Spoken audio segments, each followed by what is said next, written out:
We are going to have a photo story. In this video we are going to talk about the native people, and we especially are going to focus on the HULI people who live in Papua New Guinea.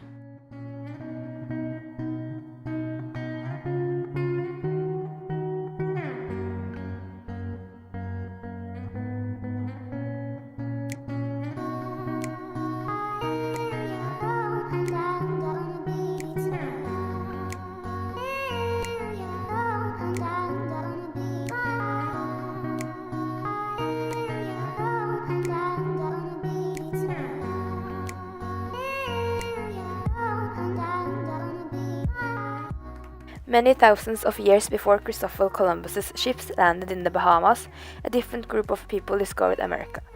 The nomadic ancestors of modern Native Americans who hiked over a land bridge from Asia to what is now Alaska more than 12,000 years ago.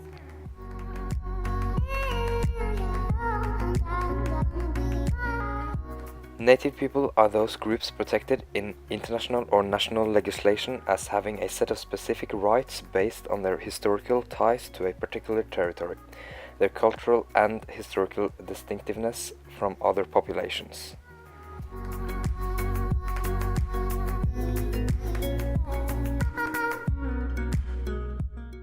In 70 countries around the world, it lives a total of 350 million people who are considered as native. Many of them live in poor conditions and have been treated badly by the state they live in.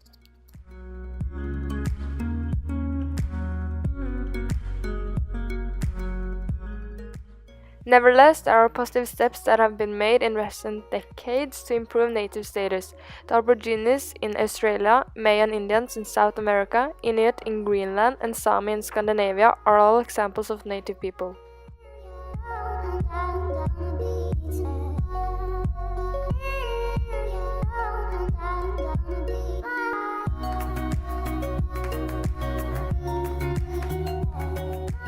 The HULI or HULI people are native people who live in Southern Highlands, districts of Tari, Koroba, Margarima and Como, of Papua New Guinea. They have lived in the current area for about 1,000 years. They speak primarily HULI and Tuk Pinsin. Many also speak some of the surrounding languages, and some also speak English. They are one of the largest cultural groups in Papua New Guinea, numbering approximately 90,000. The HULI have lived in the region for 1,000 years and recount lengthy oral histories relating to individuals and their clans. They are extensive travelers in both of highlands and lowlands surrounding their homeland, particularly to the south.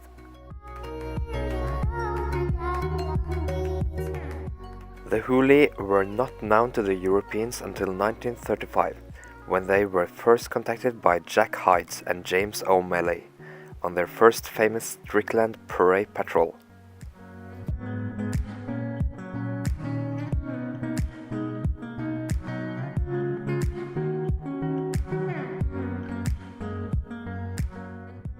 It is believed that the first Papua New Guineans migrated to the island over 45,000 years ago.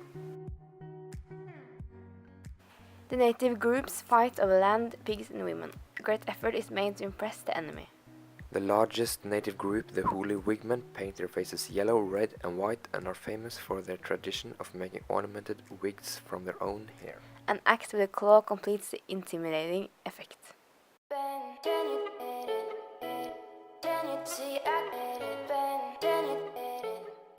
The HULI live by hunting, done primarily by men, and by gathering plants and growing crops, done primarily by women.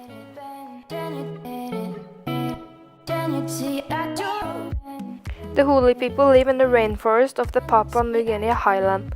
Many still lead a traditional way of life.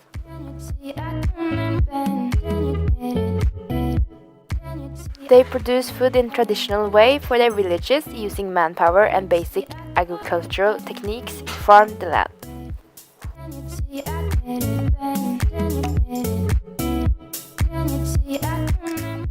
Most of the men, except the oldest ones, wear Western stylish clothes on normal days, but for special events they wear traditional clothes.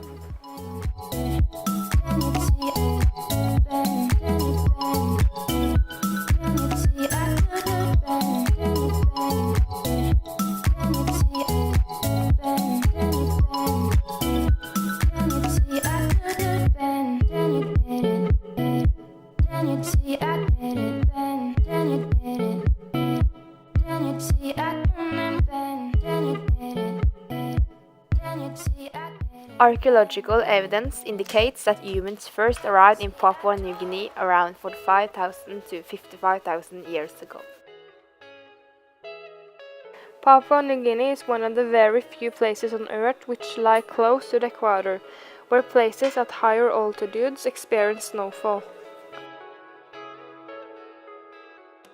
Until this day, the monarch of UK serves as the head of Papua New Guinea.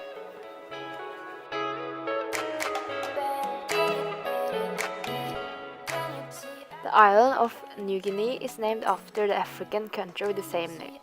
Papua New Guinea and Indonesia share the island of New Guinea, which is one of the world's largest islands.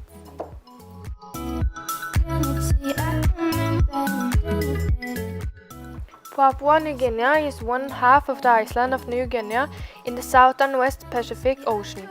It is one of the most diverse countries in the whole entire world, with many different tribes, languages and cultural traditions. The island is one of the least explored countries in the world due to its dense rainforest, and there are many undiscovered species too.